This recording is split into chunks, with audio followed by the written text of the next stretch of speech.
No llevo escoba, ni caldero, ni sombrero puntiagudo. No vuelo por los cielos ni hago pactos en noches oscuras. Pero soy la bruja que sobrevivió. Sobreviví a la hoguera que intentó silenciarme, al juicio que me llamó peligrosa, al olvido que quiso borrar mi nombre. Estoy hecha de todas las que vinieron antes. Las que curaron, las que ardieron, las que callaron, las que resistieron. Y hoy hablo por ellas. Soy la mujer que lee su cuerpo como un mapa sagrado, que sangra sin vergüenza, que se sienta en silencio a escuchar su intuición como quien escucha a los dioses. Soy la que se niega a obedecer un mundo que le exige rendirse, la que cuestiona las reglas que no nacen del amor, la que se permite dudar, caer, llorar y renacer, porque he entendido que mi poder no está en no tener miedo, sino en caminar a pesar de él. Soy la mujer que dejó de buscar afuera las respuestas que siempre tuvo dentro, que entiende el ciclo, el caos, la sombra, que ya no se culpa por sentir demasiado, que ya no pide permiso para brillar, porque mi luz no depende de quien la quiera ver, sino de mi decisión de no apagarla más. No necesito velas para hacer magia, aunque me gustan. No necesito rituales para sentir lo sagrado, aunque los creo. No necesito etiquetas, pero si me llaman bruja, sonrío, porque lo que realmente soy es libre. Y en esta libertad reconozco mi linaje. Estoy hecha de tierra, agua, fuego y viento. Heredé la fuerza de las mujeres que parieron en cuevas, que hablaron con plantas, que tejieron destino con palabras. Soy hija de las que vivieron sin historia, nieta de las que murieron sin tumba, hermana de las que hoy se buscan entre el ruido para reencontrarse. Cuando una de nosotras despierta, despiertan todas. A ti, que escuchas. A ti, que sientes que algo en esta historia te pertenece. Que quizá no sepas por qué, pero hay algo en ti que arde, que late, que recuerda. Ese algo no es imaginación. Es memoria. Es herencia. Es llamado. No tienes que vestirte de ninguna forma, ni tener cristales, ni recitar hechizos. Solo necesitas mirar hacia adentro y escuchar lo que siempre estuvo allí. La voz que fue silenciada. El fuego que no te dejaban encender. La danza que tu alma olvidó. Antes de que alguien susurrara la palabra bruja, ya existían mujeres, y también hombres, aunque menos, que sabían leer los signos de la naturaleza, preparar ungüentos, sanar con plantas, predecir lluvias y asistir partos. Eran sabías, chamanas, sacerdotisas. No se les llamaba brujas. Aún. Con el paso del tiempo, en las culturas antiguas sumeria, egipcia, celta, grecorromana, estas figuras ocupaban roles espirituales profundos. Conectaban con los ciclos de la tierra, los astros y lo invisible. Pero llegó el cristianismo, y con él, una necesidad de borrar toda conexión con los viejos dioses. Lo que antes era sabiduría ancestral, pasó a ser sospechoso. Y con la sospecha, vino la condena. La palabra bruja nace del viejo castellano bruxa, derivada posiblemente del término celta para sabia, aunque muchos lo conectan también con sonidos guturales que evocan el miedo, brox o bruk, como rompimiento. Pero el nombre no fue lo importante, lo peligroso era lo que representaba. Con la Edad Media se desata la caza, no por magia real, sino por control social. Miles de mujeres fueron acusadas de brujería por razones tan simples como ser independientes, tener gatos, vivir solas o saber demasiado. El Malleus Maleficarum, 1487, fue el manual infame que sistematizó cómo reconocer, torturar y eliminar brujas. El fuego ardía en nombre de Dios, pero en realidad quemaba el conocimiento femenino. En paralelo, en África, América y Asia, las brujas también eran perseguidas bajo otros nombres. Lo chamánico, lo ancestral, lo espiritual libre, fue silenciado en todas partes. Pero no murió. En el siglo XX, la brujería resurgió. No como cuentos de hadas o maldiciones, sino como símbolo de poder femenino, de conexión con lo espiritual sin iglesia, de autoconocimiento. Movimientos como la Wicca, el paganismo moderno, la brujería natural y la magia de la luna tomaron fuerza. Ser bruja dejó de ser insulto para muchas, y pasó a ser título de poder. Hoy, las brujas están en TikTok, en rituales lunares, en círculos de mujeres, en altares minimalistas, en libros de astrología, tarot, sanación energética y hasta en memes. Pero también están en las que luchan, cuestionan, sanan, crean y despiertan. Porque al final, la bruja no es solo la que echa hechizos, es la que se atrevió a no obedecer. Y eso, históricamente, siempre fue lo más peligroso. Antes de que existiera la palabra bruja, ya había fuego encendido por manos femeninas en cuevas profundas, en chozas de barro, en templos de piedra. Había cantos dirigidos a la luna y al trueno, al parto y a la cosecha.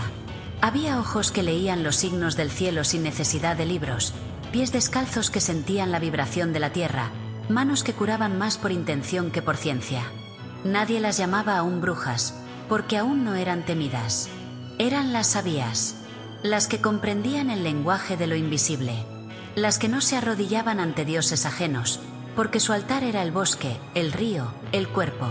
Su conocimiento no estaba escrito en piedra ni oculto tras jerarquías. Vivía en la experiencia, en los ciclos, en el misterio. En Sumeria eran sacerdotisas de Inanna, en Egipto se movían entre papiros y estrellas, en Grecia eran pitonisas que inhalaban los susurros de los dioses. En el norte, danzaban con tambores alrededor del fuego, mientras sus voces elevaban plegarias a la madre noche. Nadie las acusaba aún de herejía. Eran honradas. Eran temidas, sí, pero como se teme al rayo, por su poder. No por su maldad, no por romper reglas. Porque entonces, la regla era la conexión. No había pecado en hablar con los muertos, ni impureza en sangrar con la luna. Las mujeres eran portales, entre mundos, entre realidades. Ellas sabían que nacer dolía, pero también sabían que morir no era el fin. Por eso eran quienes acompañaban los primeros respiros y los últimos suspiros. La palabra bruja no estaba. No era necesaria. Lo que existía era respeto. Hasta que llegó el miedo. El miedo no se instaló de un día para otro. Llegó disfrazado de orden, de civilización, de moral. Se sentó en tronos de piedra, escribió leyes en nombres de dioses nuevos, trazó fronteras entre lo puro y lo impuro. Y entonces, lo femenino, lo salvaje, lo cíclico, empezó a parecer peligroso. La sabiduría se volvió sospechosa si venía sin templo. El poder fue bienvenido solo si obedecía. Los siglos pasaron, pero la bruja aún no tenía nombre. Seguía siendo la que sabía, pero esa sabiduría comenzaba a incomodar. Empezaban a decir que sus pociones enfermaban, que sus ojos embrujaban, que sus rezos traían desgracias. No porque fuera verdad, sino porque ella no pedía permiso. No necesitaba mediadores. Y eso, para el poder establecido, era inaceptable. Así comenzó la transformación del símbolo. La mujer que había sido guía y protectora, ahora era señalada como oscura. La comadrona se volvió sospechosa. La curandera, peligrosa. La que sanaba con hierbas, ahora envenenaba. Pero lo más inquietante era su libertad. Vivía sola, hablaba con animales, reía sin marido, decidía sin hombre. No era bruja, pero ya olía a amenaza. Y entonces, nació la palabra. En susurros primero, en acusaciones después. En pergaminos, en gritos, en hogueras. Pero eso vendrá después, porque en este capítulo queremos recordar lo que hubo antes. Una época donde la bruja aún no era bruja. Era mujer, era sabia, era puente entre mundos. Y no tenía que justificarse ante nadie. Todo poder que no se puede controlar asusta. Y en algún momento de la historia, el mundo dejó de admirar lo invisible, para temerlo. Donde antes se veía conexión, ahora se sospechaba de hechizo.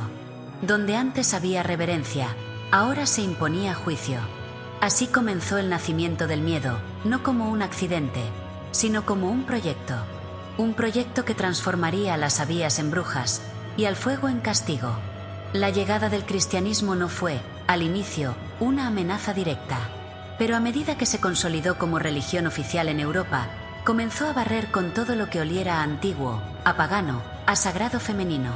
Los dioses múltiples fueron llamados ídolos.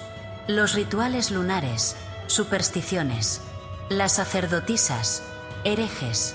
Y en ese barrido, lo femenino fue el blanco más evidente. Porque el nuevo orden necesitaba un Dios Padre y una mujer obediente. No una mujer libre. No una mujer mágica. Entonces nació la palabra. Bruja. Dura. Áspera. cargada de connotaciones oscuras. Bruja no era un título, era una condena. Bastaba con que una mujer supiera leer plantas, curara sin permiso o soñara demasiado. Bastaba con que hablara sola, que tuviera un gato negro o simplemente que incomodara. El miedo, como el fuego, se propaga rápido. Y pronto, lo que antes era virtud, se volvió pecado. La Edad Media fue el laboratorio perfecto para ese miedo. Las guerras, las pestes, el hambre, la ignorancia. Todo se mezclaba con la necesidad de culpar a alguien. Y ese alguien, muchas veces, era una mujer. Viuda, anciana, pobre, extraña. Bastaba que una cosecha se perdiera o que un niño enfermara, para que se buscara a la bruja del pueblo. No había pruebas, solo rumores. Y los rumores, cuando son dirigidos por la religión o el poder, se convierten en leyes. Los inquisidores no buscaban la verdad, buscaban obediencia. Y las brujas representaban todo lo que no podían controlar. No necesitaban confesores, no necesitaban perdón, no necesitaban hombre. Eran autosuficientes. Y eso era más amenazante que cualquier demonio. El Malleus Maleficarum, escrito en 1487, selló el destino de miles. Este manual, redactado por 2 inquisidores alemanes, detallaba cómo identificar, interrogar, torturar y eliminar a las brujas. Y lo hacía con una lógica macabra. Si una mujer negaba ser bruja, era señal de que el diablo la protegía. Si confesaba, era culpable. Si moría, era una bruja que merecía el castigo. No había salida. La bruja no era una figura, era una excusa. Para limpiar, para castigar, para mostrar poder. Y así, la palabra bruja se cargó de fuego, de miedo, de silencio. Pero incluso entonces, no todas se ocultaron. Algunas resistieron en los márgenes, en los bosques, en la memoria oral, en susurros de abuelas que aún sabían cómo curar con manzanilla, cómo invocar protección con sal, cómo leer el cielo sin telescopio. Las brujas no desaparecieron, solo aprendieron a esconderse. Y el miedo, aunque reinaba, no pudo borrar del todo la conexión. Porque lo más temido, al final, era que una mujer recordara quién había sido. Antes del miedo, antes del nombre, antes de arder. El sonido del fuego tiene algo hipnótico. Crepita, avanza, baila. Pero en los siglos oscuros de la humanidad, su danza no era cálida. Era sentencia. Era espectáculo. Era una advertencia para las demás. Calla, obedece, desaparece o arderás tú también.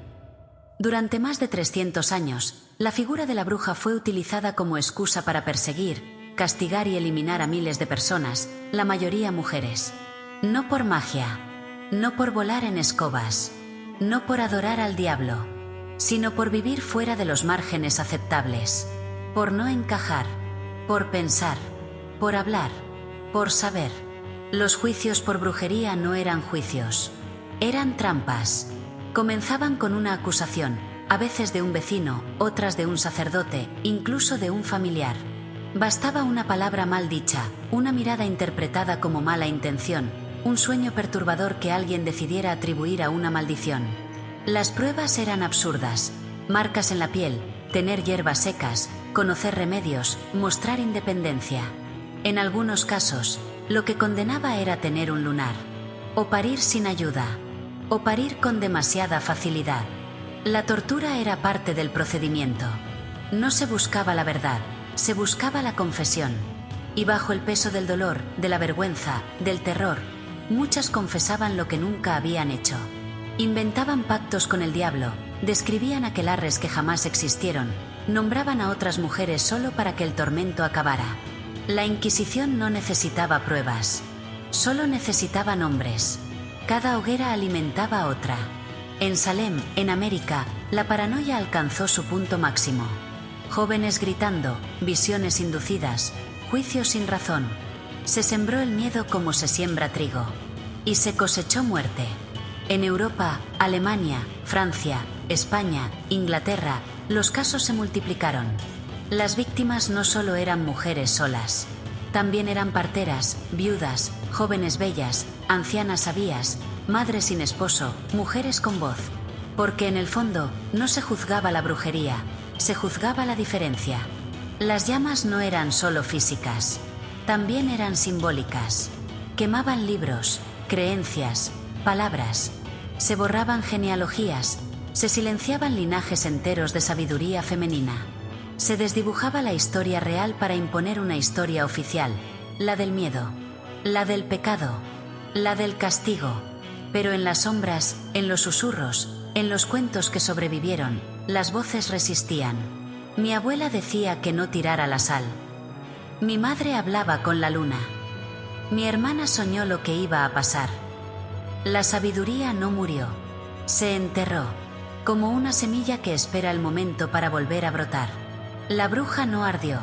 Ardió el cuerpo, sí, pero el alma, esa se elevó, intacta, como una promesa, como una memoria, como un eco que diría, siglos más tarde, no me quemaron, me multiplicaron. Porque mientras haya una mujer que escuche su intuición, mientras haya una voz que diga, esto no está bien, mientras alguien hable con la tierra, con las estrellas, con los muertos o con su sombra, la bruja sigue viva, y en silencio, empezó a renacer. Cuando el fuego se apagó y las hogueras dejaron de ser espectáculo, lo que quedó fue un silencio espeso, pero no vacío. Fue un silencio fértil, sembrado de raíces invisibles. La bruja no estaba en la plaza, pero seguía en la cocina. No estaba en los libros, pero vivía en los cuentos. No tenía nombre propio, pero habitaba en cada mujer que miraba el mundo con ojos distintos. Así comenzó la era del eco, donde la bruja se volvió susurro, costumbre, intuición disfrazada de superstición. Mientras el mundo se modernizaba, los imperios crecían, las religiones se organizaban y la ciencia tomaba fuerza, el alma de la bruja no desapareció. Solo mutó. Cambió el aquelarre por la mesa de té, el ritual por la receta, el conjuro por la canción de cuna. Las abuelas seguían protegiendo con ramas de ruda detrás de la puerta, escupiendo al suelo para espantar el mal, encendiendo velas para los que ya no estaban. No lo llamaban brujería, pero lo era. En su forma más pura, conexión, cuidado, energía. Lo oculto no es lo que no se ve, es lo que se finge que no existe. La bruja seguía en los remedios naturales, en los rezos inventados, en los amuletos de tela cosidos a mano, en los sueños que advertían desgracias, en las miradas que calmaban el llanto. También seguían las que escribían en secreto, en las que estudiaban lo prohibido, en las que no olvidaron que hubo un tiempo donde la mujer tenía poder sin pedir permiso. En todas ellas, la memoria dormía, pero no estaba muerta. Y ese eco cruzó generaciones. Hubo épocas donde la modernidad quiso reírse de todo eso.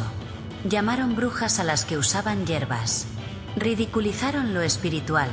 Tildaron de ignorantes a las que seguían creyendo en los ciclos, en la luna, en la energía. Pero no lograron callarlo del todo. Porque había algo más fuerte que el miedo, la intuición. Esa certeza inexplicable que no necesita pruebas, porque es memoria antigua. Es saber del alma. En las zonas rurales, en las periferias, en los barrios populares, la figura de la bruja sobrevivió como la mujer que sabe. No siempre buena, a veces temida, pero siempre respetada. En América Latina, África, Asia, muchas de estas mujeres siguieron ejerciendo su rol: curar, guiar, limpiar, advertir. Mientras tanto, en las ciudades, otras formas de magia se colaban en lo cotidiano: tarot, astrología, escritura automática, interpretación de sueños, meditación. Lo llamaban de otras formas, pero en el fondo, era lo mismo. Lo oculto seguía hablando. Y no solo lo hablaban las mujeres, también hombres sensibles, conectados, herederos de linajes olvidados. Porque lo brujil no es solo femenino, es humano. Es una forma de ver el mundo con los ojos abiertos a lo invisible. Así, el eco se volvió red. Una red sutil, pero inquebrantable. Hecha de símbolos, palabras antiguas, signos compartidos, secretos no dichos pero entendidos con una mirada. Una red que esperaba el momento de volver a brillar a plena luz. Porque todo lo oculto, si resiste lo suficiente, termina por renacer. Y la bruja estaba lista. Renacer no siempre es volver igual. A veces es regresar distinta, más sabia, más fuerte, más libre. Y así fue el regreso de la bruja. Ya no desde el miedo ni desde el silencio, sino desde el recuerdo. Desde una necesidad profunda de reconectar con algo que nunca murió. Solo fue reprimido. Y cuando el mundo comenzó a sacudirse de sus viejas estructuras, la bruja, paciente, volvió. Fue en el siglo XX cuando este renacer tomó fuerza. Después de 2 guerras mundiales, de movimientos sociales, de revoluciones culturales, algo empezó a cambiar. El feminismo abría caminos. La psicología exploraba el inconsciente. Las religiones ya no eran las únicas voces. Y en medio de todo eso, muchas mujeres y también hombres comenzaron a buscar respuestas más profundas, más intuitivas, más espirituales. El mundo exterior ya no bastaba. Y ahí, entre sombras conocidas, la figura de la bruja resurgió. No como villana, no como monstruo, sino como guía, como símbolo de poder, como alma que había sobrevivido a siglos de exilio. En Inglaterra, Gerald Gardner inició en los años 50 el movimiento Wicca, una forma moderna de brujería que recuperaba antiguos rituales, celebraciones lunares, conexión con la naturaleza, respeto por los ciclos. Fue una puerta de entrada, pero no la única. El paganismo moderno también despertó. Se buscó en los registros antiguos, en los mitos, en los símbolos perdidos. Diosas como Hécate, Isis, Brigitte y la Dama Blanca volvieron a ser invocadas. El tarot dejó de ser superstición y se volvió herramienta de autoconocimiento. La astrología se refinó. La meditación, el reiki, la canalización. Todas esas prácticas se extendieron como chispas, conectando una generación que ya no quería vivir desconectada. La bruja ahora tenía Instagram. Tenía libros. Tenía círculos de luna llena, oráculos digitales, velas con códigos QR. Pero más allá de la forma, lo esencial era otra cosa, la mujer que volvía a escuchar su cuerpo, que honraba su intuición, que hablaba con sus ancestras, que recordaba que dentro de ella había fuego, y no era para quemarla, sino para guiar. La bruja ya no pedía permiso, ya no se escondía en la cocina ni se callaba en misa. Ahora hablaba de energías, de sincronías, de sombra y luz, de heridas heredadas. Comprendía que su rabia tenía historia, que su poder tenía raíces, que su camino no era nuevo, solo había estado dormido. Y ese renacer trajo algo más, la comunidad, porque durante siglos, el aislamiento fue su condena. Pero ahora, muchas comenzaron a encontrarse, a crear redes, a compartir saberes, a sanar juntas, a renombrar lo sagrado sin pedirle permiso a ninguna religión. No todas se llaman brujas, pero muchas lo son. Porque una bruja moderna puede vestir de negro o de colores pastel, puede leer ayuno o danzar en el bosque, puede tener un altar de cristales o un blog de psicología cuántica. Lo que importa no es el símbolo, es la conexión, la elección consciente de vivir con los ojos abiertos al alma, al cuerpo, al misterio. Y así, la palabra volvió, pero esta vez, como bandera. Bruja, la que no se quema, la que recuerda, la que sana. Y bajo la luna, entre cantos nuevos y antiguos, una verdad florece. Nunca dejaron de estar. Solo estaban esperando que tú también recordaras.